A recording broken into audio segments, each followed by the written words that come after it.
आज हमारा जो चैप्टर शुरुआत करने जा रहे हैं उसका नाम है मोशन। ये आपके क्लास 9th का चैप्टर 8 का फिजिक्स है ना, जो कि फिजिक्स का पहला चैप्टर है।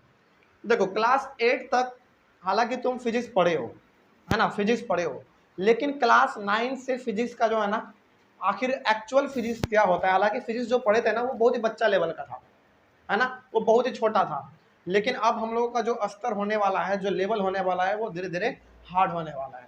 तो आपके क्लास का जो फर्स्ट चैप्टर है फिजिक्स का, चैप्टर नंबर 8, जिसका नाम है मोशन, ये मोशन हमें ये बताता है कि आखिर फिजिक्स का जो हाई लेवल की तरफ जो आप शुरुआत करेंगे वो शुरुआत आपका मोशन से ही होता है।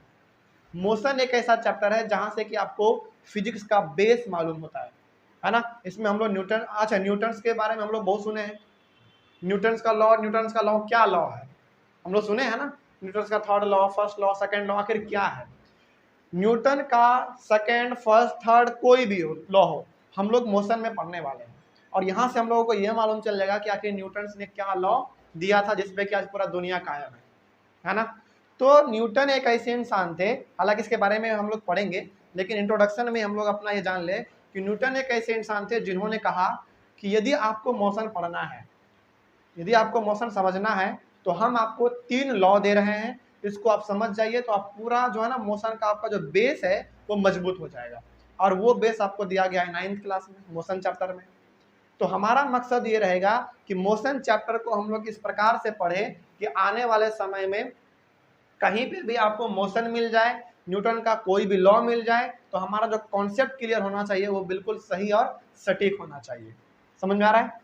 तो हम लोग मोशन जो शुरुआत करेंगे, हम लोगों का जो मोशन चैप्टर होगा वो फिजिक्स का सबसे पहला और सबसे बेस चैप्टर है।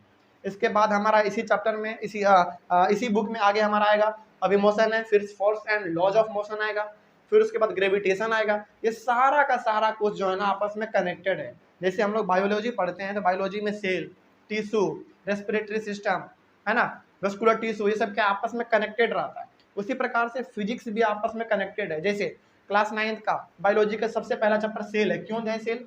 क्योंकि सेल ही आपको बताता है कि आपका जो बॉडी का स्ट्रक्चर है वो किससे बना हुआ है, सेल से बना हुआ है। मतलब कि बेस कहाँ से शुरुआत हो रहा है, सेल से शुरुआत हो रहा है। जब आप सेल पढ़ेंगे तभी आप ऊपर धीरे धीरे धीरे धीरे बढ़ते जाएंगे और बायोलॉजी में टफ तक आप जाते जाएंगे, यानी कि अपने लेवल को हार्ड करते चले जाएंगे, है ना। उसी प्रकार से आपका फिजिक्स में आपका सबसे पहला जो चैप्टर है मोशन है, और यही मोशन आपका बेस मजबूत करेगा।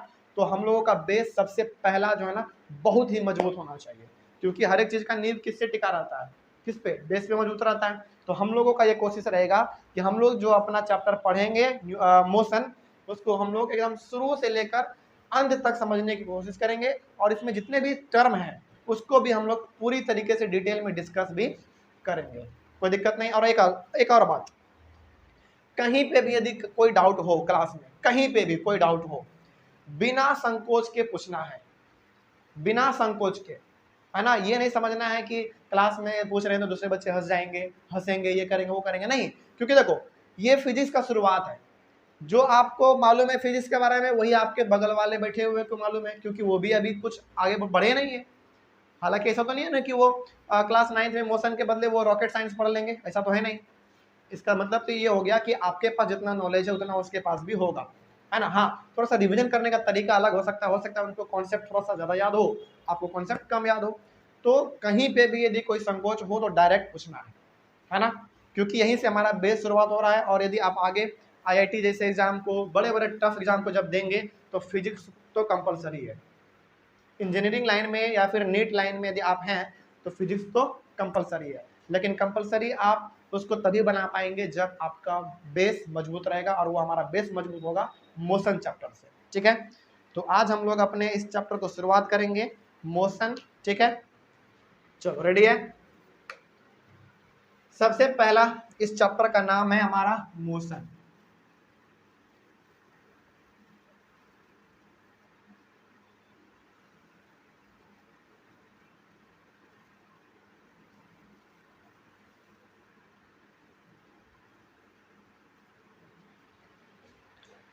फिजिक्स कहता है कि यदि आपको मोशन समझना है, फिजिक्स कहता है यदि आपको मोशन समझना है तो आपको दो चीज समझना पड़ेगा। पहला मोशन, दूसरा रेस्ट, दोनों आपस में वर्ड जो है ना कनेक्टेड है और दोनों सुना हुआ वर्ड है ना। देखो फिजिक्स जब हम लोग पढ़ेंगे ना तो बहुत सारा ऐसा वर्ड मिलेगा जो कि हम लोग पहले से सुनते आ रहे हैं। For example motion, speed, for example motion, speed, rest, ये सब क्या है, हमारा कुछ सुना सुना वर्ड है ना। लेकिन इसका एक्चुअल मायने क्या होता है ये हम लोग जानेंगे फिजिक्स, ठीक ना। चलो, मोशन चैप्टर को पढ़ने से पहले फिजिक्स आपको कहता है कि यदि आपको मोशन समझना है तो आपको दो चीज समझना पड़ेगा। सबसे पहला है हमारा मोशन, सबसे पहला क्या है, मोशन। सबसे पहला मोशन क्या है, मोशन का यदि हम डेफिनेशन लिखना चाहें तो हम लोग क्या लिख सकते हैं मोशन का डेफिनेशन, हालांकि इसको समझेंगे पहले, लिख लेते हैं। An object is said to be, an object is said to be in motion when the object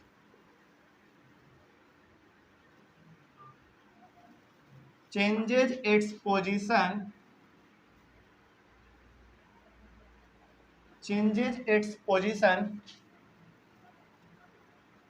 with respect to time। अब देखो यहाँ पे डेफिनेशन को समझते हैं, उसके बाद फिर समझेंगे कि आखिर मोशन है क्या।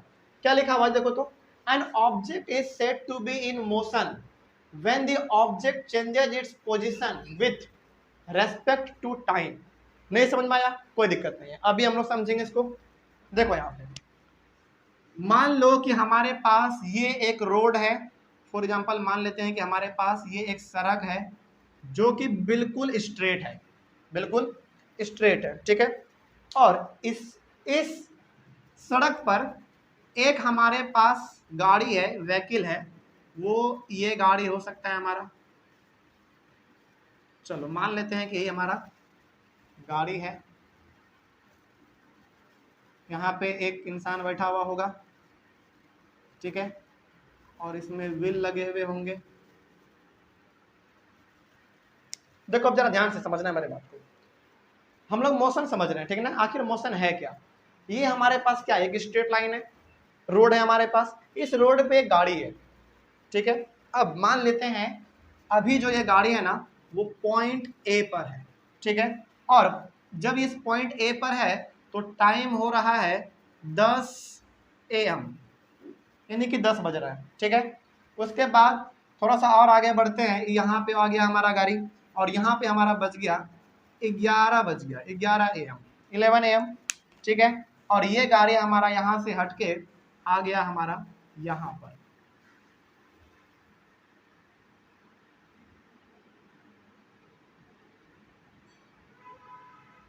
क्या समझ में आ रहा है, समझ में क्या आ रहा है, समझ में ये आ रहा है कि जैसे जैसे हमारा टाइम बढ़ रहा है ना वैसे वैसे गाड़ी भी अपना पोजीशन चेंज कर रहा है, पोजीशन चेंज कर रहा है। ये हो गया हमारा पॉइंट नंबर बी। चलो एक और पॉइंट समझने के लिए ले लेते हैं हम लोग पॉइंट नंबर सी, और यहाँ पे हमारा टाइम हो गया 12 AM, यानी कि पूरा का पूरा 12 बज गया है। तो जब 12 बज गया तो ये गाड़ी चूंकि हमारा चल रहा है तो ये अपना क्या करेगा, पोजीशन भी चेंज करेगा, है ना। अब समझते हैं इस चीज को कि आखिर डेफिनेशन में क्या लिखा हुआ है। देखो तो जरा क्या लिखा हुआ है, an object is said to be in motion.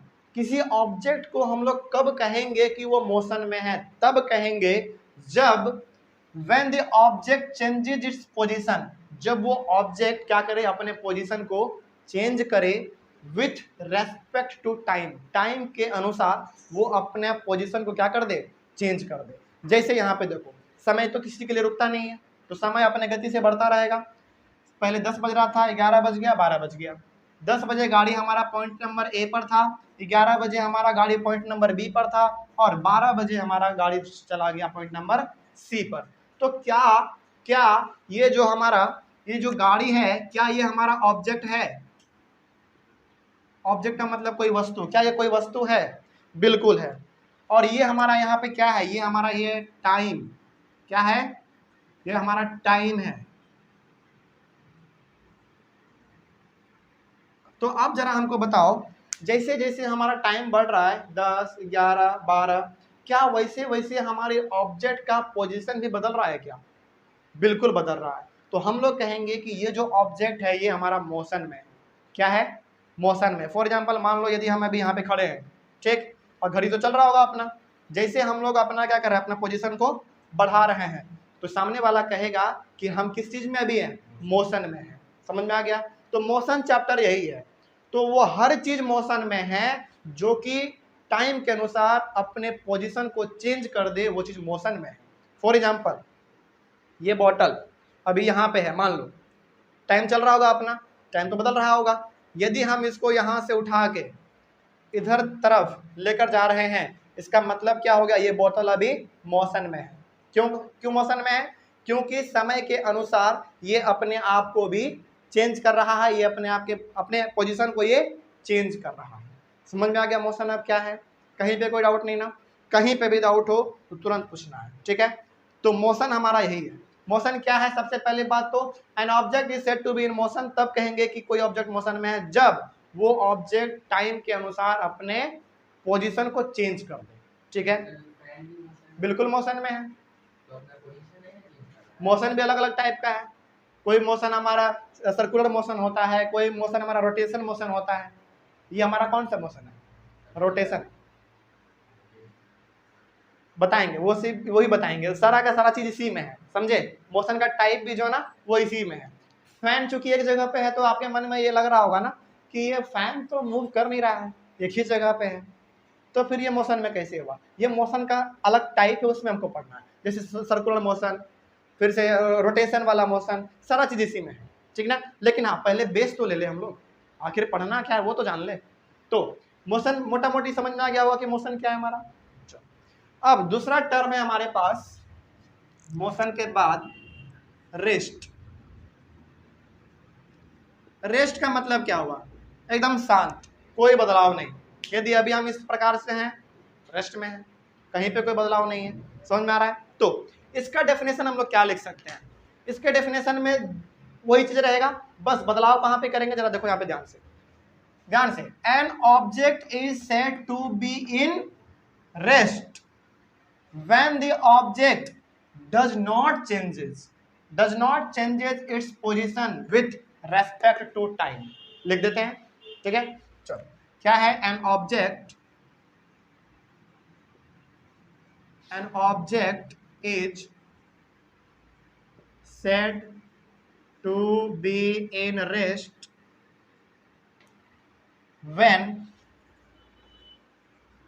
when the object does not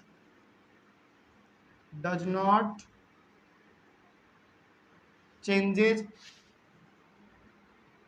its position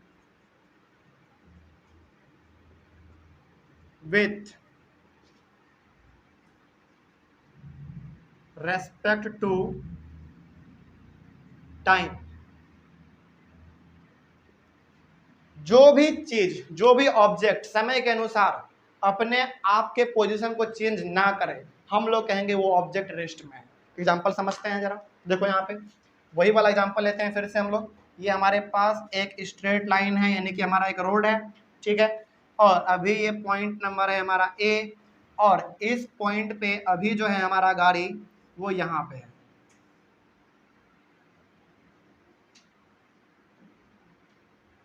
ये हमारा गाड़ी है और ये हमारा जो है ना ये पोजीशन ए पर है, ठीक है?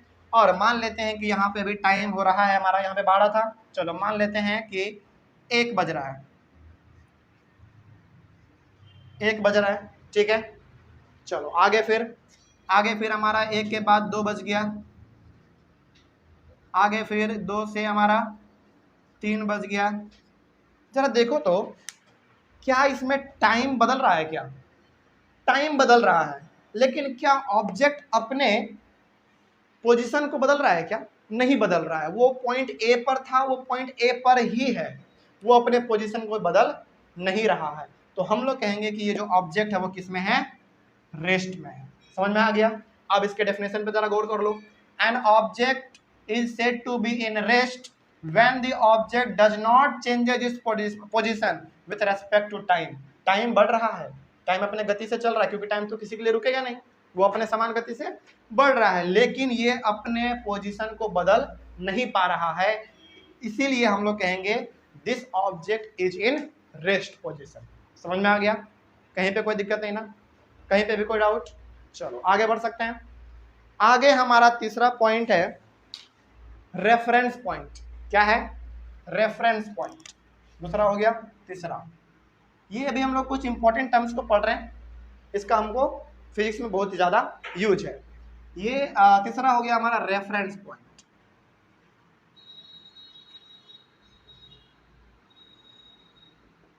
रेफरेंस पॉइंट क्या है समझते हैं जरा। देखो यहाँ पे एग्जाम्पल समझते हैं।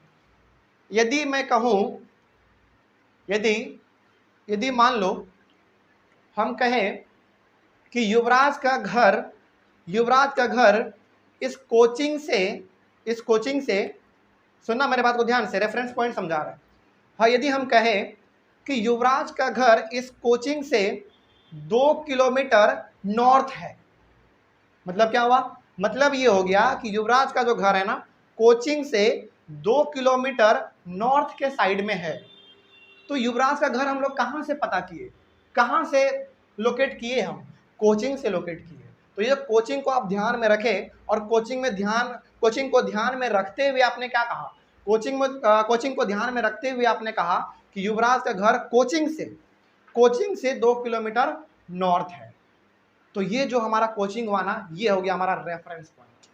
क्या हो गया, रेफरेंस पॉइंट हो गया। मतलब ये कि एक ऐसा पॉइंट आप लेते हैं, आप एक ऐसा फिक्स्ड पोजीशन लेते हैं जहां से कि आप अपने पोजीशन को डिटरमाइन करते हैं, आप फाइंड करते हैं। कोई दिक्कत नहीं समझने में। तो ये क्या हो गया, हमारा कोचिंग एक रेफरेंस पॉइंट हो गया। ठीक है।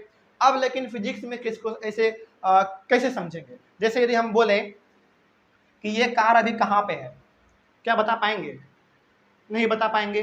क्या यदि हमें फिजिक्स में कोई पूछे कि बताओ युवराज का घर कहाँ है, तो क्या हम क्या बोलेंगे, क्या कोचिंग से 2 किलोमीटर नॉर्थ है क्या, नहीं। वो तो समझने के लिए कहे ना, रेफरेंस पॉइंट को समझने के लिए हम लोग यहाँ पे ये लिए कि युवराज का जो घर है ना वो कोचिंग से 2 किलोमीटर नॉर्थ है ना। ये तो हो गया हमारा प्रैक्टिकल लाइफ का एग्जाम्पल। लेकिन यदि इसको फिजिक्स में पढ़ना हो तो कैसे पढ़ेंगे। फिजिक्स में यदि हमको जानना हो किसी ऑब्जेक्ट का लोकेशन, तो हम लोग कैसे पता करेंगे। जैसे आप गूगल मैप में क्या करते हैं, गूगल मैप में किसी भी जगह को डालिए, आप उसको वो जगह आपका पूरा रूट दिखा देता है।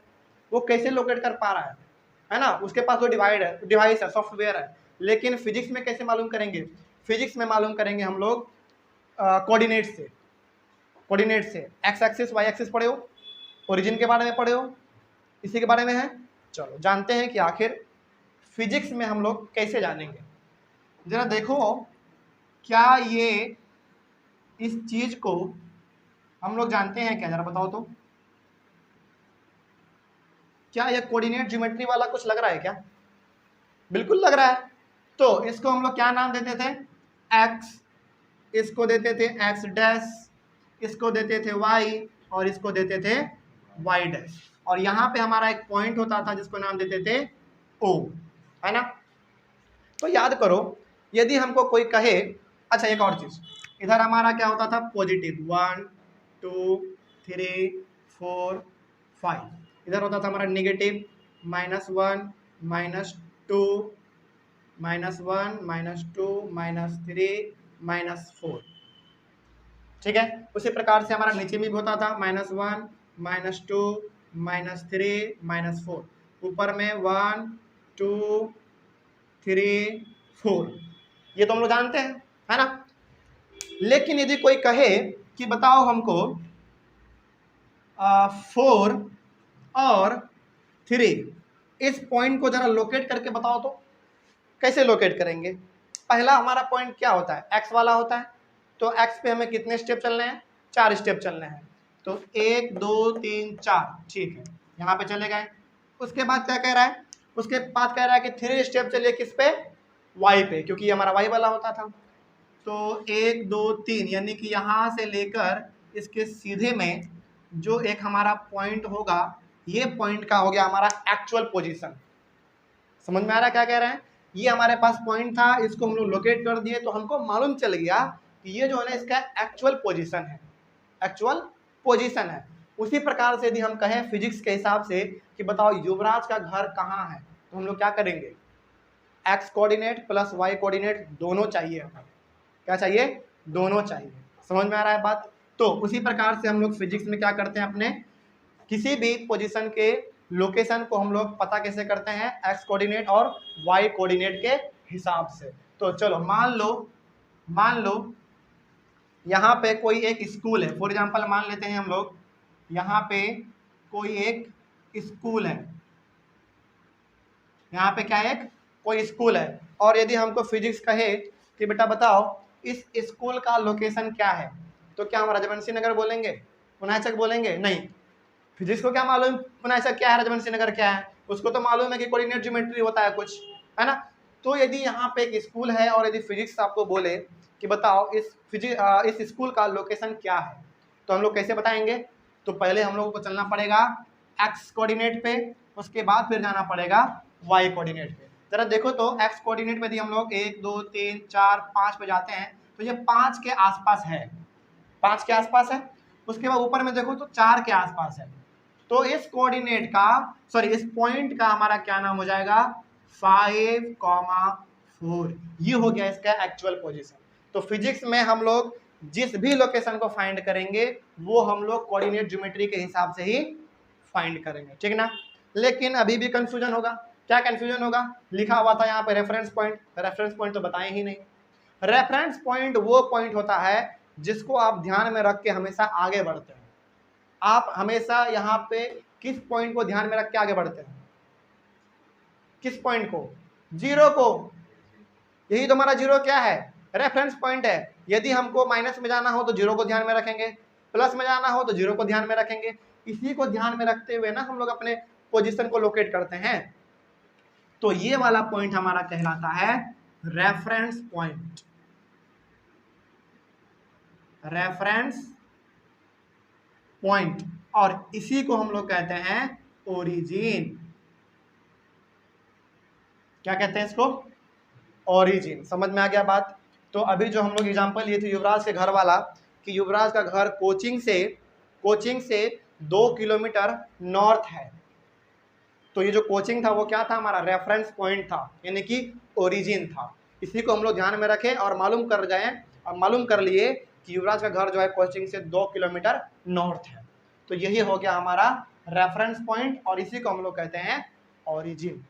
समझ में आ गया? तो फिजिक्स में जब भी आपको लोकेशन फाइंड करने के लिए कहा जाए तो आप क्या करेंगे, सबसे पहले आपके पास ये ध्यान में होना चाहिए एक्स डैश, वाई डैश, और रेफरेंस पॉइंट या फिर ओरिजिन आपको ध्यान में होना चाहिए, और इसी के हिसाब से हम लोग फिजिक्स में अपने लोकेशन को फाइंड करेंगे, ठीक है, कोई दिक्कत नहीं। अच्छा, यहाँ पे जो है ओरिजिन, इससे कुछ मालूम चल रहा है क्या? कोचिंग का नाम ओरिजिन लर्निंग स्टेशन, देखो इसके पीछे भी ना कहानी है, हालांकि फिजिक्स पढ़ा रहे हैं लेकिन बता देते हैं। एक दिन क्लास टेंथ में है कोऑर्डिनेट ज्योमेट्री चैप्टर, है ना, क्लास 10th में, तो उसको मैथ पढ़ा रहे थे। तो उसमें भी जो है ना उस पॉइंट को हम लोग ओरिजिन ही कहते हैं, इसको ओरिजिन ही कहते हैं। तो कोऑर्डिनेट ज्योमेट्री पढ़ा रहे थे और वो पॉइंट आ गया एक ओरिजिन। तो ओरिजिन जब कोऑर्डिनेट ज्योमेट्री जब पढ़ा रहे थे ना, तो हर एक पॉइंट को लोकेट करने के लिए हर बार ध्यान में रखना पड़ता था ओरिजिन को, यानी कि एक ऐसा पॉइंट है जहाँ से कि आप किसी भी पॉइंट को लोकेट करते हैं, है ना, इसी को आप ध्यान में रखते हैं, तभी आप या तो पॉजिटिव जाते हैं या तो नेगेटिव जाते हैं, या तो ऊपर जाते हैं या तो नीचे जाते हैं। तो ये जो पॉइंट है ना, एक ऐसा पॉइंट है जहाँ से कि आप चारों डायरेक्शन में जा सकते हैं, क्योंकि कोऑर्डिनेट ज्योमेट्री में हमारा ये ओ वाला पॉइंट क्या है, एक रेफरेंस पॉइंट है। इसी को आप ध्यान में रख के या तो आप इधर बढ़ते हैं, या तो इधर बढ़ते हैं, या तो इधर बढ़ते हैं, या तो इधर बढ़ते हैं। तो इस पॉइंट को हम लोग कहते हैं ओरिजिन, इसीलिए कोचिंग का नाम रखा गया ओरिजिन। एक ऐसा पॉइंट, एक ऐसा प्लेटफॉर्म जहाँ से या तो आप आगे बढ़ना सीखेंगे, या तो आप पीछे बढ़ना सीखेंगे, या तो आप ऊपर जाएंगे या तो नीचे जाएंगे, लेकिन हाँ हमेशा राइट डायरेक्शन में जाएंगे। क्योंकि देखो कोऑर्डिनेट ज्योमेट्री में निगेटिव का भी कुछ वैल्यू है, पॉजिटिव का भी कुछ वैल्यू है, प्लस का भी वैल्यू है, माइनस का भी वैल्यू है, इसीलिए कोचिंग का नाम रखा गया है ओरिजिन। कहीं भी आप जाइए तो आपको ध्यान में कहाँ रखना पड़ेगा, ओरिजिन, यानी कि इस पॉइंट को ध्यान में रख के ही जाना पड़ेगा आपको। एक ऐसा पॉइंट ये है जो कि आपको रास्ता दिखाता है किसी भी डायरेक्शन में जाने का, इसीलिए इस कोचिंग का नाम पड़ गया ओरिजिन अ लर्निंग स्टेशन। हाँ वो अलग चीज था, समझ में आ गया। तो ये हो गया हमारा ओरिजिन। खैर रेफरेंस पॉइंट समझ में आ गया क्या होता है फिजिक्स में, कहीं पे कोई डाउट। चलो आगे हमारा है फिजिकल क्वांटिटी। क्या है आगे, फिजिकल क्वांटिटी। इसको मिटा दे, समझ में आ गया हर चीज। चलो फिजिकल क्वांटिटी क्या है, रेफरेंस पॉइंट तक समझ में आ गया, कोई दिक्कत नहीं है इसमें। आगे है हमारा फिजिकल क्वांटिटी।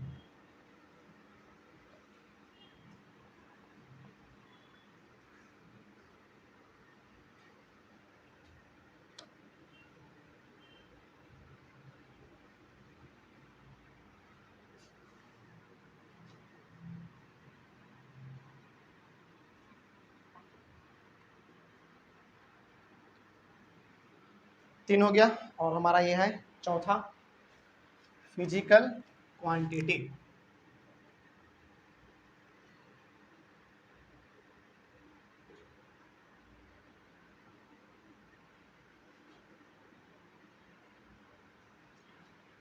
फिजिकल क्वांटिटी क्या है, पहले इसका डेफिनेशन देख लेते हैं। Quantities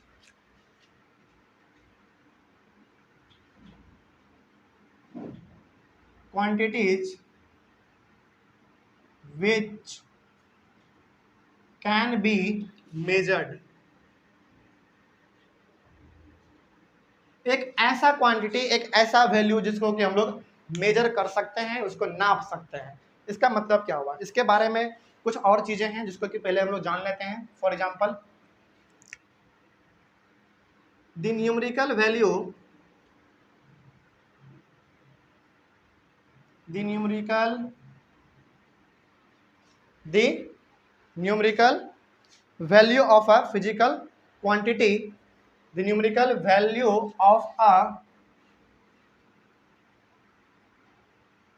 of a physical quantity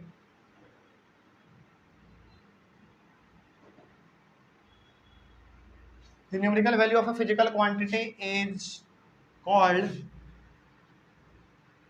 magnitude।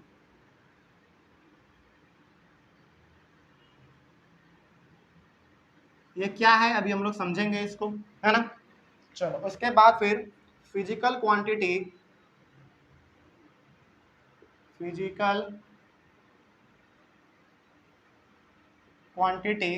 Equals to magnitude into unit. समझो इतना कुछ जो लिख दिया, अब इसको समझना पड़ेगा कि आखिर ये लिखा हुआ क्या है। देखो यहाँ पे सबसे पहला क्या है, फिजिकल क्वांटिटी।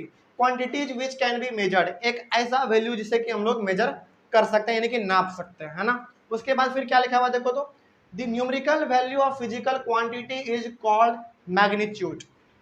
इस फिजिकल क्वांटिटी का जो भी हमारा वैल्यू आएगा ना, उसको हम लोग कहते हैं मैग्नीट्यूड। ठीक है। दूसरी बात, फिजिकल क्वांटिटी बराबर होते हैं किसके, मैग्नीट्यूड इनटू यूनिट के। नहीं समझ में आया, अभी समझेंगे। मान लो ये हमारे पास एक बोतल है, मान लेते हैं ये एक बोतल है, और इस बोतल में ना 1 लीटर पानी अट सकता है। एक बोतल है, इसमें जो है ना 1 लीटर पानी अट सकता है। जरा अब यहाँ पे देखो इसका एग्जाम्पल। एक क्या है हमारे पास, बॉटल है। फॉर एग्जाम्पल मान लेते हैं यदि ये हमारा एक बॉटल हो सकता है,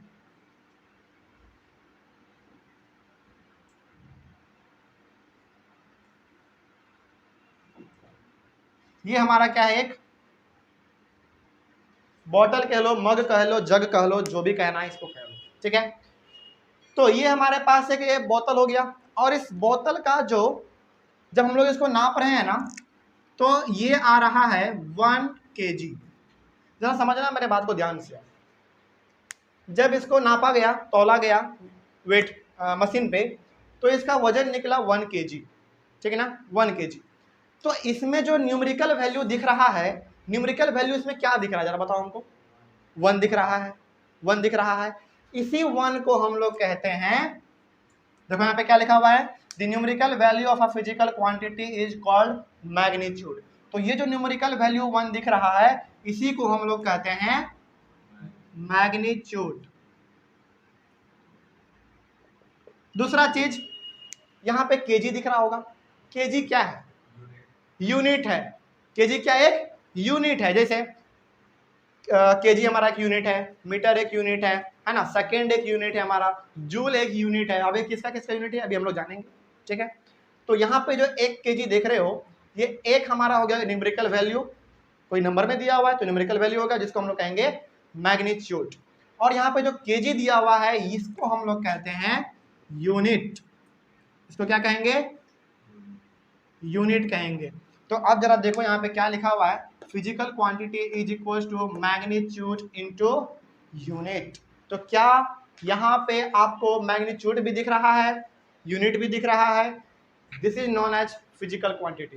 तो फिजिकल क्वांटिटी का जब भी बात होगा उसमें 2 चीज हमेशा इंक्लूड रहेगा, पहला मैग्नीट्यूड और दूसरा यूनिट। तो मैग्नीट्यूड को हम लोग कहेंगे न्यूमेरिकल वैल्यू और यूनिट को तो आप जानते ही हैं, है ना। तो ये जो 1 केजी आया हमारा दोनों मिला के अलग अलग नाम बोलेंगे तो ये हो गया हमारा मैग्नीट्यूड, ये हो गया हमारा यूनिट। लेकिन दोनों को जब हम लोग एक साथ बोलेंगे तो क्या बोल रहे होंगे? फिजिकल क्वांटिटी बोल रहे होंगे। तो इन दोनों को एक साथ हम लोग क्या कहेंगे? फिजिकल क्वांटिटी कहेंगे। अब कहीं पे भी कोई दिक्कत समझ में आ रहा है ना हर चीज? तो क्या लिखा हुआ था? Physical quantity, quantity which can be measured. तो ये 1 केजी हम इसको नाप सकते हैं, 1 केजी हुआ, नापे तो तभी तो आया, तो वो हो गया हमारा फिजिकल क्वांटिटी। और फिजिकल क्वांटिटी में जो न्यूमेरिकल वैल्यू होता है उसको हम लोग मैग्नीट्यूड कहते हैं, और जो इसके साथ एक यूनिट लगा रहता है उसको तो आप जानते ही हैं, उसको हम लोग यूनिट कहते हैं। इन दोनों के कॉम्बिनेशन को हम लोग कहते हैं फिजिकल क्वांटिटी। फिजिकल क्वांटिटी समझ में आ गया? चलो, अब फिजिकल क्वांटिटी 2 प्रकार का है। फिजिकल क्वांटिटी 2 प्रकार का है। पहला है स्केलर क्वांटिटी, दूसरा वेक्टर क्वांटिटी, है ना। समझते हैं कि आखिर ये है क्या। देखो इसका 2 टाइप है। सबसे पहला टाइप है फिजिकल क्वांटिटी का स्केलर क्वांटिटी, स्केलर क्वांटिटी। और दूसरा जो इसका टाइप है वो है vector quantity.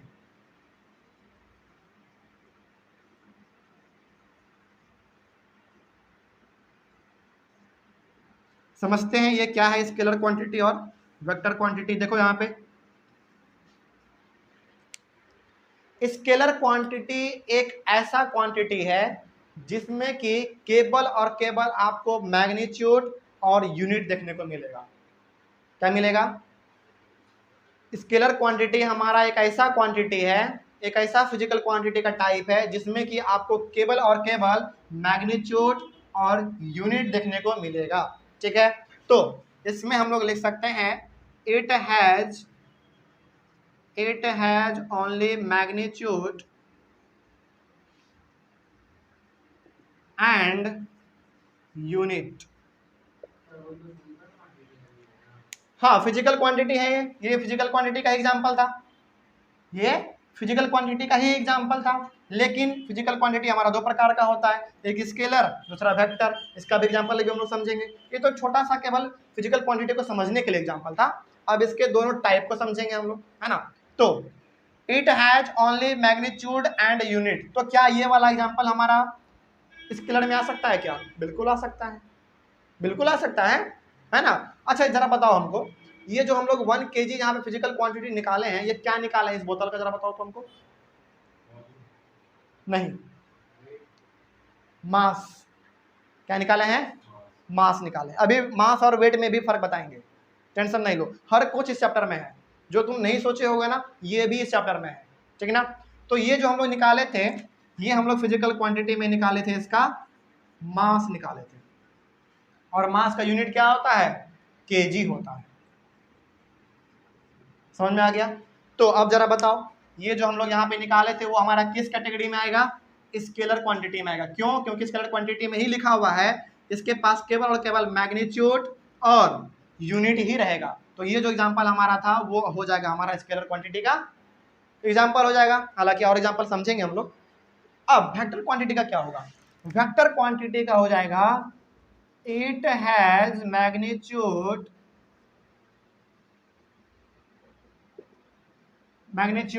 Unit as well as direction as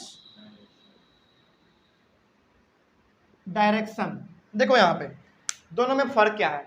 दोनों में फर्क केवल एक चीज का है, डायरेक्शन का फर्क है। देखो यहाँ पे it has only magnitude and unit, केवल इसमें मैग्नीट्यूड होगा और यूनिट होगा, लेकिन इसमें जो है ना मैग्नीट्यूड भी होगा, यूनिट भी होगा और डायरेक्शन भी होगा, यानी कि कोई एक खास दिशा भी होगा। इसका एग्जांपल हम लोग कहाँ से समझे हैं? इसका एग्जांपल हम लोग यहाँ से समझे हुए हैं। समझ गए बात को? कोई दिक्कत इसमें समझने में?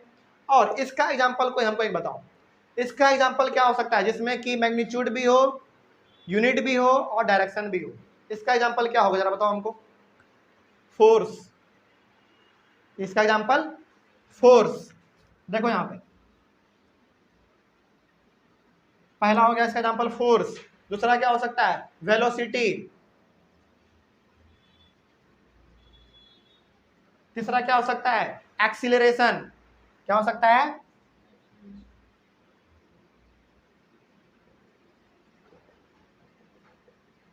एक्सीलरेशन।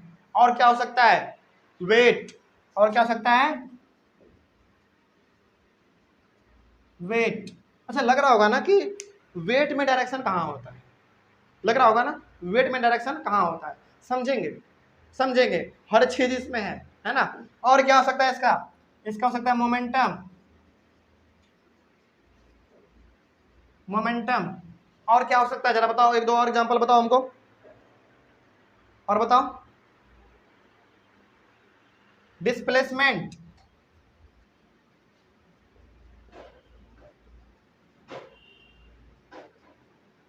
ये कुछ एग्जाम्पल हैं हमारे वेक्टर क्वांटिटी के, जिसमें कि मैग्नीट्यूड भी होगा यानी कि न्यूमेरिकल वैल्यू भी होगा, यूनिट भी होगा, केजी के जैसा ही कुछ और होगा यूनिट इसका, क्योंकि हर एक का यूनिट तो अलग अलग होता है। उसके बाद इसके साथ साथ इसके पास में एक डायरेक्शन भी होगा, इसको हम लोग समझेंगे अभी। अब जरा इसका कुछ एग्जाम्पल बताओ हमको, इसका एग्जाम्पल कुछ बताओ हमको। मास। क्या? मास। देखो यहाँ पे मास। अच्छा, मास का यूनिट बताओ तो जरा हमको। मास का यूनिट केजी। मास का यूनिट केजी। उसके बाद मास के बाद और बताओ इसका एग्जांपल क्या हो सकता है? टाइम। टाइम। टाइम कहाँ गया? हाँ, टाइम। टाइम। टाइम हो गया हमारा। टाइम का यूनिट बताओ। सेकंड। टाइम का हो गया हमारा सेकंड। एकदम नॉर्मल नॉर्मल सा लेंगे, ज़्यादा टफ नहीं लेंगे, है ना, क्योंकि है तो बहुत सारा एग्जाम्पल है, जो हम लोग जानते हैं ना वही लेंगे, ताकि हमारा ये चैप्टर उतना लेंदी भी ना लगे और सब चीज़ समझ में भी आ जाए, है ना। इसके बाद आगे क्या हो सकता है? इसका स्पीड हो सकता है ना। स्पीड। स्पीड का यूनिट बताओ। मीटर पर सेकंड। मीटर पर किलोमीटर हो गया उसका थोड़ा सा बड़ा यूनिट, लेकिन उसका छोटा सा यूनिट और स्टैंडर्ड यूनिट क्या होगा? मीटर पर सेकंड। तो मीटर पर सेकंड। और जरा बताओ एक दो। एनर्जी। एनर्जी का यूनिट क्या होता है? जूल होता है। जूल, है ना। तो इसका एक और लिख देते हैं, एनर्जी। इसका होता है यूनिट जूल, कैपिटल जे। और जरा बताओ एक दो एग्जांपल और बताओ हमको। लेंथ। लेंथ मीटर, उसका यूनिट क्या होता है? मीटर। जैसे ये क्या है? ये यहां से यहां तक इसका एक लेंथ है ना। तो ये भी हो गया हमारा एक एग्जांपल इसका, लेंथ। लेंथ का मीटर होता है ऐसा यूनिट, तो स्मॉल एम केवल लिख दो। उसके बाद बताओ और आगे। टेम्परेचर। टेम्परेचर TEMP, केवल TEMP लिख दे तो समझ आओगे। टेम्परेचर का यूनिट क्या होता है? फ़ारेनहाइट।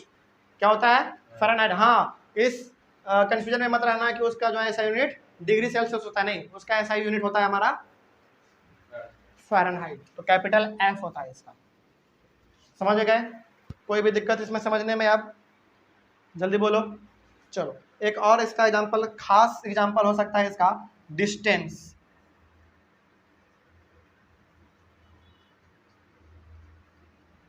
डिस्टेंस का भी ऐसा यूनिट क्या होता है, मीटर ही होता है। डिस्टेंस का भी मीटर ही होता है।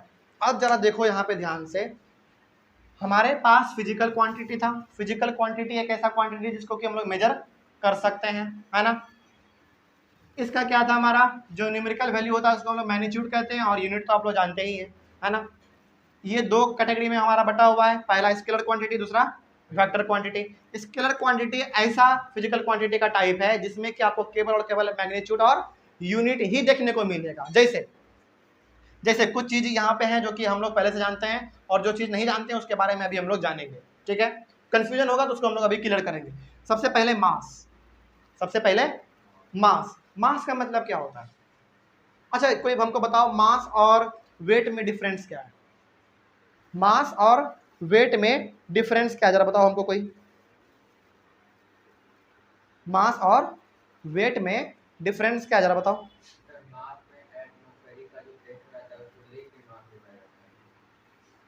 मतलब इतना टफ क्यों बता रहे हो? मतलब एक छोटा सा बताओ ना कॉन्सेप्ट। हालांकि यदि फिजिक्स में जाना चाहें तब तो मास का बहुत लंबा डेफिनेशन है, उतना लंबा बताओगे। जैसे मान लो गांव में गए और भैंस चढ़ाने वाला पूछ दे कि बेटा बताओ मास क्या होता है, हालांकि वो पूछेगा नहीं, लेकिन मान लो, है ना, तो क्या बताओगे कि फिजिक्स में ये डेफिनेशन होता है मास, यो ऐसे नहीं चलेगा, ऐसे नहीं चलेगा। उसको ऐसे बताओ कि आखिर होता क्या है मास, समझो। ले मैन के एग्जाम्पल में समझो।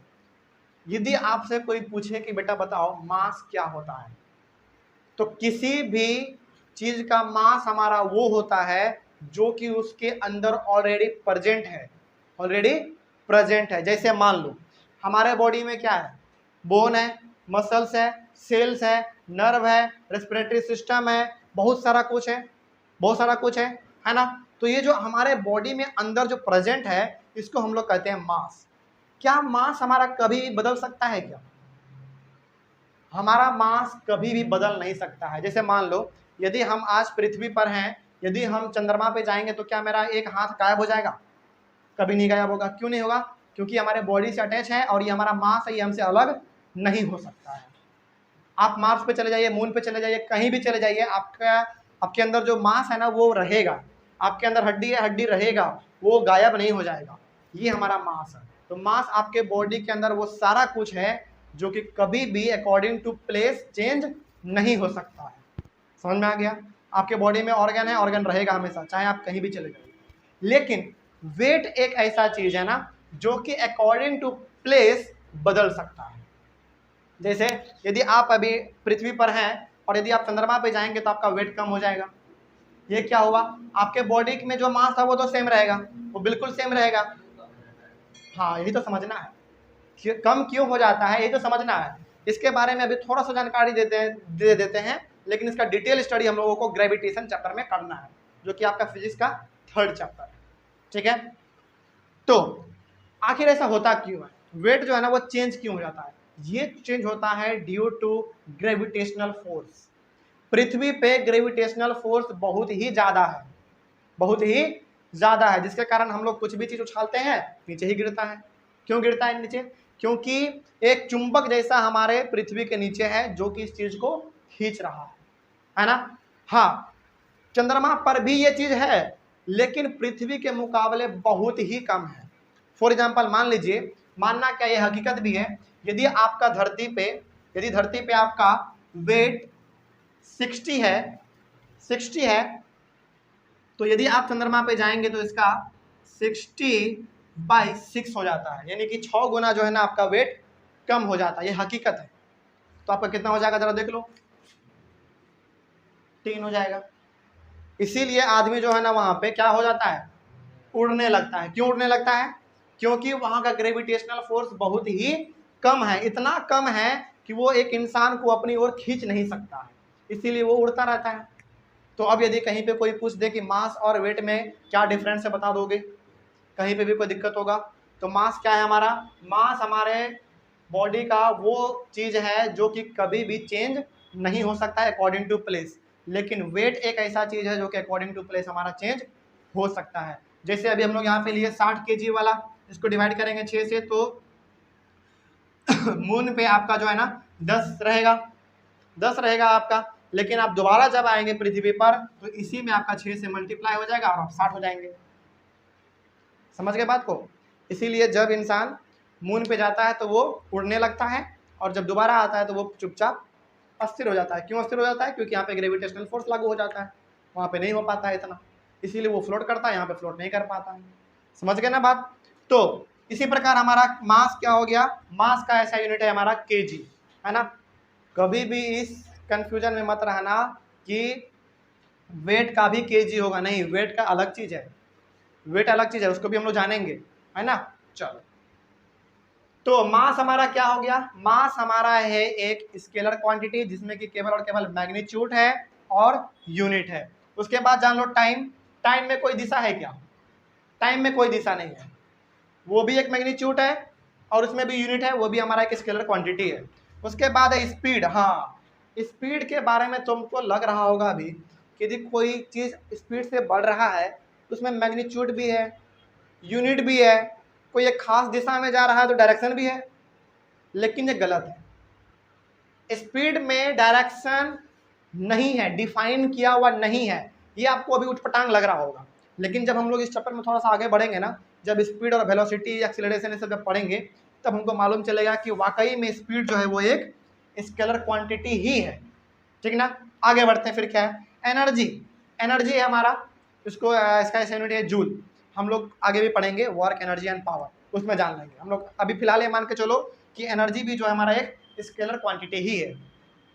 आगे हमारा लेंथ है, लेंथ जैसे इसके पास मैग्नीट्यूड है, यूनिट है, क्या इसके पास कोई डायरेक्शन है? क्या कोई डायरेक्शन नहीं है, इसको जिधर फेंक दीजिए उधर चला जाएगा, कोई इसका फिक्स डायरेक्शन नहीं है। उसके बाद फिर हमारा क्या, टेम्परेचर। टेम्परेचर का कोई डायरेक्शन है? नहीं है। उसके बाद डिस्टेंस। डिस्टेंस भी आपको लग रहा होगा कि इसमें भी तो कोई डायरेक्शन होता ही है, लेकिन ये भी गलत है, ये भी गलत बात है, इसका कोई भी एक खास डायरेक्शन नहीं है। समझ में आ रहा है? तो ये हो गया हमारा पूरा का पूरा स्केलर क्वांटिटी। और अभी जो हम लोग तुरंत पढ़ेंगे वो पढ़ेंगे डिस्टेंस और डिस्प्लेसमेंट के बारे में। देखो यहाँ पे बहुत सारा टर्म है, तो हम लोगों का ये कोशिश रहेगा ना कि एक एक करके उसको सॉल्व किया जाए, अपने कंफ्यूजन को दूर किया जाए, है ना। आगे वेक्टर क्वांटिटी क्या होता है? वेक्टर क्वांटिटी में हमारा फोर्स है, इसमें तीनों चीज होगा, समझेंगे, आखिर इसको समझेंगे। वेलोसिटी में भी तीनों होगा, एक्सीलरेशन में भी तीनों होगा, वेट, मोमेंटम, डिस्प्लेसमेंट, इन सारे चीजों में डायरेक्शन के साथ साथ मैग्नीट्यूड प्लस यूनिट तीनों रहेगा। ठीक है ना। अब समझते हैं कि आखिर ये डिस्प्लेसमेंट और डिस्टेंस में फर्क क्या है, इन दोनों में फर्क क्या है। देखो, इन दोनों के फर्क को समझने से पहले हमको ये समझना पड़ेगा कि आखिर डिस्प्लेसमेंट किसको कहेंगे और डिस्टेंस किसको कहेंगे, है ना। यहाँ पे हम लोग जो कुछ भी पढ़ रहे हैं ना वो सारा का सारा आपका एनसीईआरटी में जिक्र किया हुआ है, सब कुछ एनसीईआरटी में है। ठीक है ना। तो अब हमारा टॉपिक होने जा रहा है, कितना हो गया, चौथा हो गया। पांचवा हमारा टॉपिक है डिस्टेंस एंड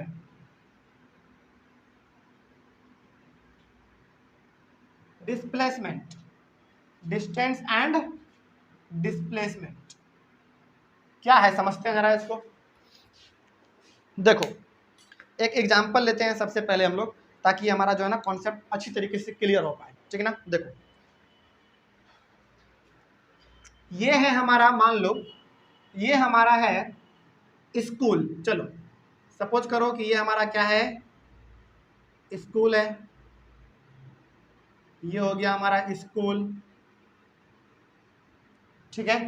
आगे ये हो गया हमारा घर,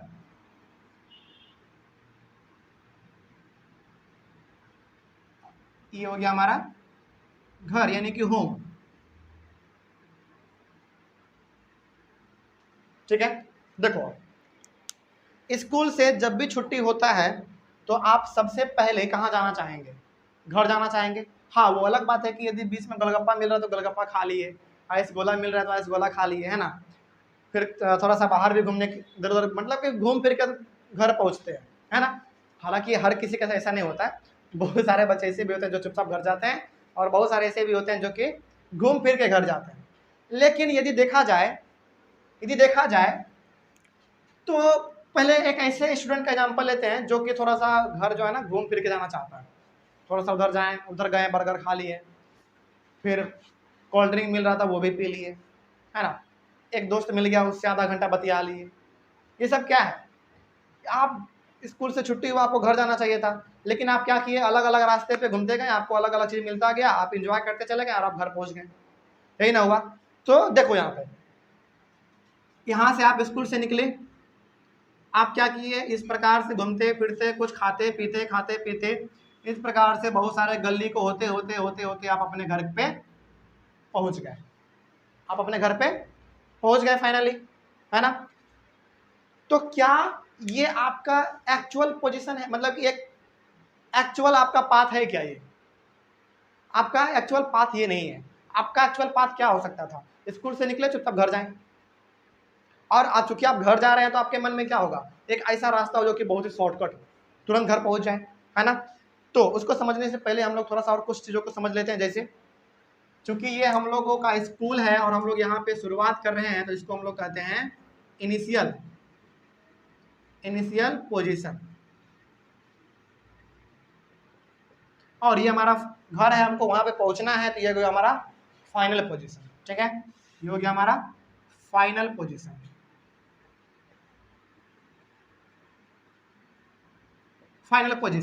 अब देखो यहाँ पे आप स्कूल से निकले, घर जा रहे हैं, यहाँ पे आपको गोलगप्पा वाला मिल गया, यहाँ पे आपको बर्गर वाला मिल गया, यहाँ पे आपका कोई जिगरी यार मिल गया, यहाँ पे हो सकती है आपकी गर्लफ्रेंड मिल जाए, उससे भी बतिया लिए, है ना। उसके बाद घूमते घूमते फिर हम अपने घर पहुंच गए।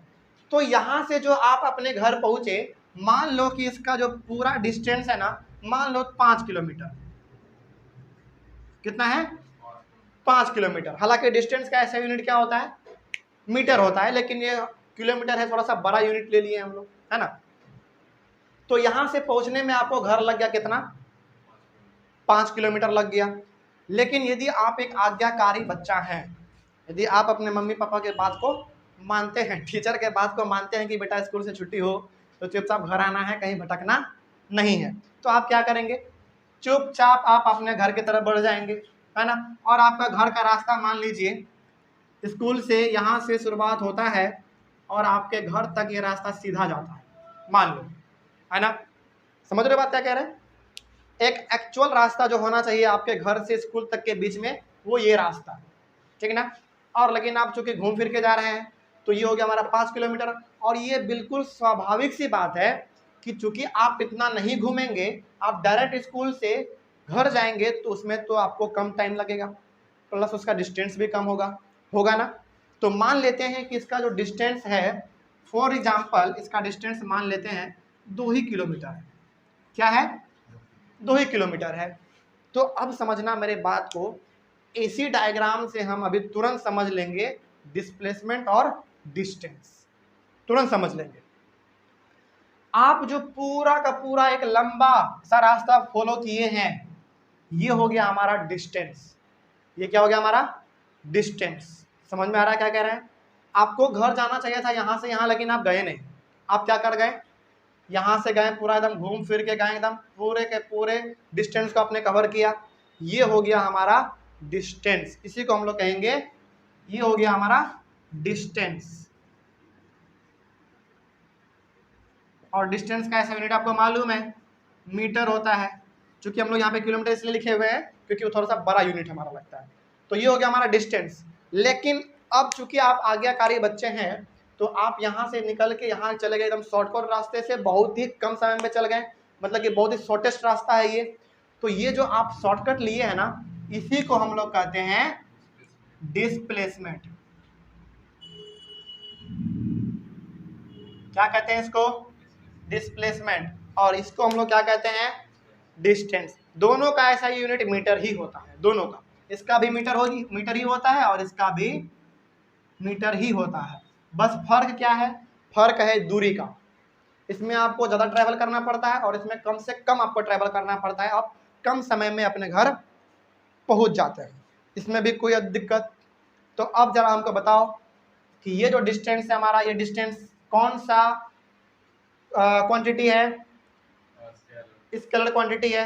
अभी भी कंफ्यूजन होगा कि स्केलर कैसे हुआ भाई।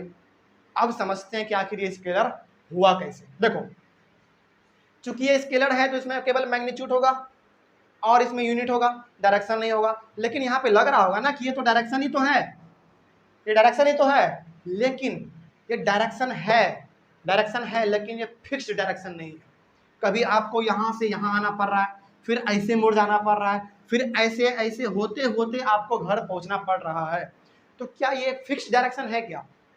नहीं, इसमें आपको हर जगह अपने डायरेक्शन को चेंज करना पड़ रहा है। इसीलिए हम लोग इसको डायरेक्शन मानते ही नहीं है, कोई इसका फिक्स डायरेक्शन ही नहीं है। ठीक है, कोई दिक्कत नहीं समझने में, समझ में आ रहा है? तो ये जो है ना हमारा डिस्टेंस का कोई एक खास डायरेक्शन नहीं है। हम चाहें तो इस डायरेक्शन को और लंबा कर सकते हैं और घूम फिर के घर जा सकते हैं, तो वो हमारा कोई डायरेक्शन नहीं हुआ, कोई खास डायरेक्शन नहीं हुआ। इसीलिए हम लोग इसको कहते हैं डिस्टेंस, और इसमें कोई भी एक खास पर्टिकुलर डायरेक्शन नहीं होता है। समझ में आ गया? उसके बाद लेकिन डिस्प्लेसमेंट में देखो, बिल्कुल एक स्ट्रेट है, इसमें कहीं पे भी आपको मोड़ना उड़ना नहीं है, बिल्कुल आप रास्ते पे गए और सीधा चले जाना आपके घर। तो ये हो गया हमारा direction. That is why displacement are vector quantity. इसीलिए ये है ना हमारा वेक्टर क्वांटिटी है। ठीक है, समझ में आ रहा है? कोई भी दिक्कत कहीं पे भी? तो डिस्प्लेसमेंट और डिस्टेंस और डिस्प्लेसमेंट में कहीं पे भी यदि कोई पूछ दे तो बता दोगे।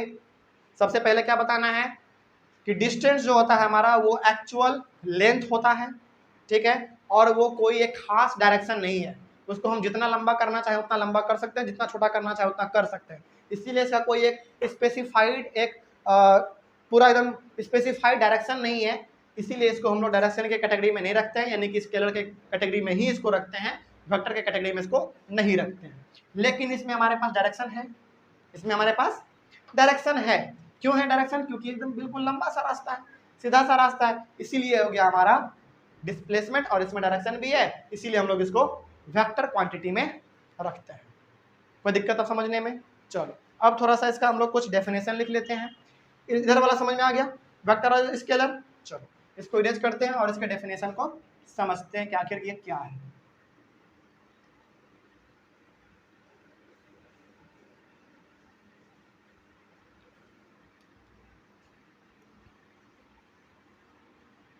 डिस्प्लेसमेंट और डिस्टेंस में कहीं पे भी कोई कंफ्यूजन नहीं होना चाहिए, क्योंकि इससे बहुत सारा न्यूमेरिकल्स प्रॉब्लम हम लोगों का सॉल्व होने वाला है।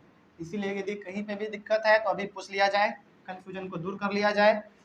फर्क केवल इसमें यह है कि ये हमारा थोड़ा सा लंबा रास्ता होता है और ये हमारा शॉर्टेस्ट रास्ता होता है। ठीक है, बस इतना ही फर्क है और इसमें कुछ नहीं। आप खुद देख लीजिए, इसको जाने में 5 किलोमीटर लग रहा था, इधर जाने से 2 किलोमीटर लग रहा है। तो अब लिखते हैं कितना हो गया हमारा, ये उसी का पार्ट है। डिस्टेंस का डेफिनेशन क्या हो सकता है?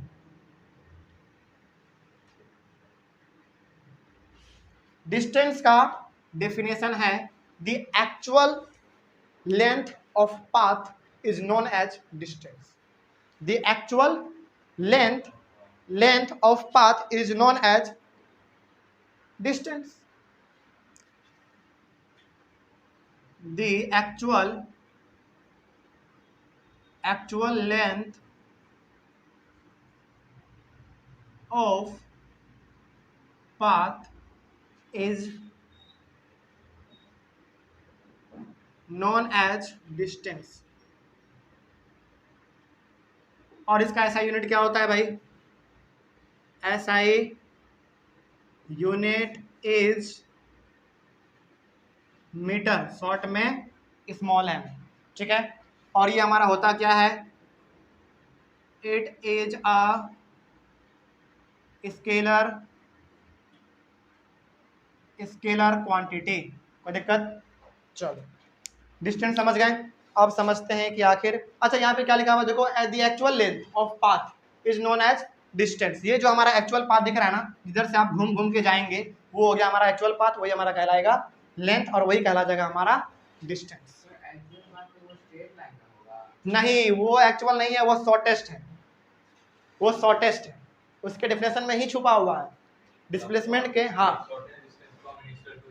बस डिस्प्लेसमेंट के डेफिनेशन में ही शॉर्टेस्ट एक वर्ड छुपा हुआ, अभी हम लोग लिखेंगे उसको। ये एक्चुअल पाथ है, ये एक्चुअल पाथ है, डिस्टेंस कहलाया जाएगा ये, लेकिन ये शॉर्टेस्ट पाथ है ना। चलो लिखते हैं जरा, डिस्टेंस हो गया, डिस्प्लेसमेंट।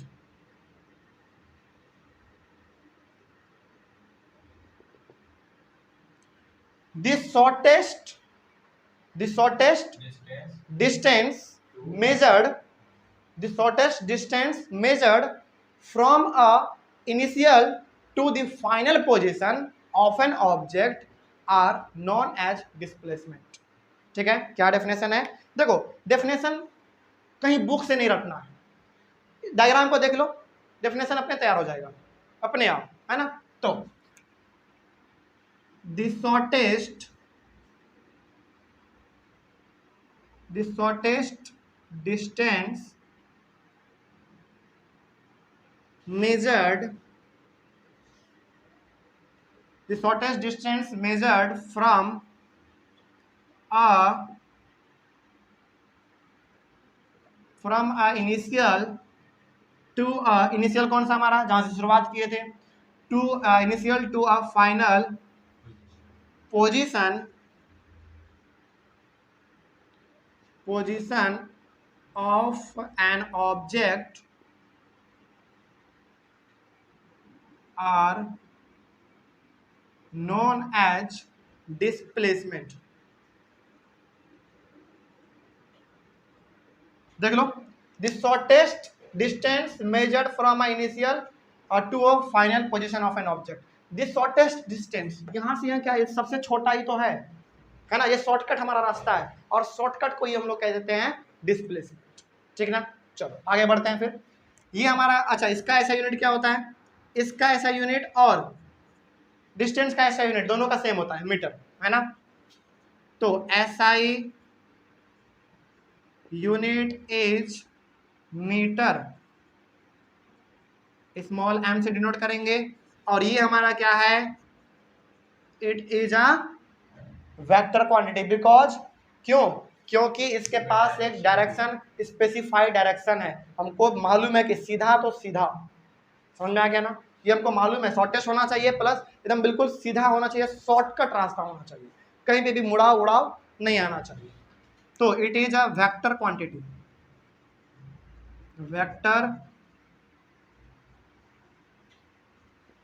Vector quantity. चलो अब कहीं पे भी कोई समस्या, डिस्प्लेसमेंट और डिस्टेंस में कहीं पे भी कोई दिक्कत है तो जल्दी से फटाक से पूछो, जल्दी पूछो, कोई डाउट? अब हम पूछे, चलो पूछते हैं सबसे पहला सवाल, और इस सवाल को नोट भी आप कर लीजिएगा क्योंकि एमसीक्यू में आ सकता है, अभी नहीं बाद में। सुनना, मेरे बात को ध्यान से सुनना। सबसे पहला सवाल इसी को ध्यान में रख के हम पूछेंगे और इसी को ध्यान में रख के जवाब भी देना, ठीक है। क्या डिस्टेंस और डिस्प्ले, मेरे वर्ड को ध्यान से सुनना पहले, है ना। क्या डिस्टेंस और डिस्प्लेसमेंट का मैग्नीट्यूड सेम हो सकता है क्या? फिर से सुनो मेरे बात को, सवाल बहुत ही कॉन्सेप्चुअल है, लेकिन यदि ये ध्यान में है तो अब तो कितना भी सवाल पूछ दिया जाए बन जाएगा। पहला सवाल, क्या डिस्टेंस और डिस्प्लेसमेंट का मैग्नीट्यूड यानी कि न्यूमेरिकल वैल्यू क्या सेम हो सकता है क्या? कभी सेम नहीं हो सकता है। क्यों नहीं हो सकता है सेम? क्योंकि डिस्टेंस में आपको ज़्यादा ट्रैवल करना पड़ेगा, डिस्प्लेसमेंट में आपको कम ट्रैवल करना पड़ेगा, तो न्यूमेरिकल वैल्यू इक्वल कैसे होगा? यहाँ पे 5 था, यहाँ पे 2 ही है, तो क्या सेम है? नहीं हुआ सेम। अब समझ में आया बात को? कहीं भी कोई दिक्कत? अब बात समझ में आ गया? चलो नेक्स्ट सवाल, क्या डिस्प्लेसमेंट 0 हो सकता है? क्या डिस्प्लेसमेंट 0 हो सकता है क्या? हो सकता है। एक नया चीज है यहाँ पे सीखने के लिए, समझ लो क्या है। फिजिक्स कहता है यदि आप डिस्प्लेसमेंट समझ रहे हैं तो इसमें एक और चीज आप समझ लीजिए। क्या समझ लीजिए? ये समझ लीजिए कि कोई बच्चा स्कूल से घर जा रहा है और घर से दोबारा यदि स्कूल पे आ जा रहा है, यानी कि जहां से वो शुरुआत किया था यदि वो दोबारा उस पोजीशन पे आ जा रहा है, तो डिस्प्लेसमेंट इज इक्वल टू 0। समझ में आ गया। लेकिन डिस्टेंस के केस में ऐसा नहीं होता है, डिस्टेंस के केस में ऐसा नहीं होगा। जैसे देखो, सबसे पहली बात, यदि कोई बच्चा स्कूल से घर गया और घर से दोबारा स्कूल आ गया तो वो हमारा कहलाएगा डिस्प्लेसमेंट 0, क्योंकि वो जहां से गया था वहीं पे दोबारा आ गया, तो डिस्प्लेसमेंट 0 हो जाएगा हमारा, कोई दिक्कत। लेकिन डिस्टेंस कहता है कि फिजिक्स ऐसा इसमें नहीं होगा, इसमें ऐसा होगा ही नहीं। यदि ये यहां से गया ऐसे घर और ये दोबारा यदि आ गया तो कितना हो जाएगा इसका डिस्टेंस 10 किलोमीटर, क्योंकि 5 किलोमीटर जाने में लगा और 5 किलोमीटर आने में लगा। कोई दिक्कत अब समझने में? तो डिस्टेंस कभी भी 0 नहीं हो सकता है, डिस्प्लेसमेंट 0 हो सकता है। डिस्प्लेसमेंट वेक्टर क्वांटिटी कैसे है? क्योंकि इसके पास एक खास डायरेक्शन है ना, स्ट्रेट जाना है, एकदम पूरा जाना मालूम है कि हमको स्ट्रेट ही जाना है और तभी हमारा ये शॉर्टकट रास्ता पड़ेगा और ये डिफाइन किया हुआ है। समझ में आ गया? तो ये हो गया हमारा वेक्टर क्वांटिटी, क्योंकि इसके पास एक खास डायरेक्शन है, एकदम निश्चित डायरेक्शन है। समझ में आ गया? लेकिन डिस्टेंस के पास कोई डायरेक्शन नहीं है, आप जहां से घूम फिर के आना चाहे वहां से आप घूम फिर के आ सकते हैं। इसीलिए तो इसके डेफिनेशन में लिखा हुआ है शॉर्टेस्ट, शॉर्टकट वाला रास्ता जितना ज्यादा से ज्यादा हो सकता है वही हो जाएगा हमारा डिस्प्लेसमेंट। ठीक है, चलो उसके बाद अगला सवाल, डिस्टेंस 0 तो नहीं होगा लेकिन डिस्प्लेसमेंट 0 हो सकता है। अगला सवाल, मैग्नीट्यूड में हमेशा, मेरे वर्ड को ध्यान से सुनना, मैग्नीट्यूड में हमेशा डिस्टेंस बड़ा होगा या डिस्प्लेसमेंट बड़ा होगा? डिस्टेंस बड़ा होगा, क्योंकि डिस्टेंस क्या है हमारा एक्चुअल पाथ है, लेकिन डिस्प्लेसमेंट हमारा क्या है, जो शॉर्टेस्ट पाथ है। इसीलिए डिस्टेंस का मैग्नीट्यूड ज्यादा हो सकता है, लेकिन डिस्प्लेसमेंट का मैग्नीट्यूड कभी भी डिस्टेंस के मैग्नीट्यूड से ज्यादा नहीं होगा। समझ में आ रहा है हर एक कॉन्सेप्ट?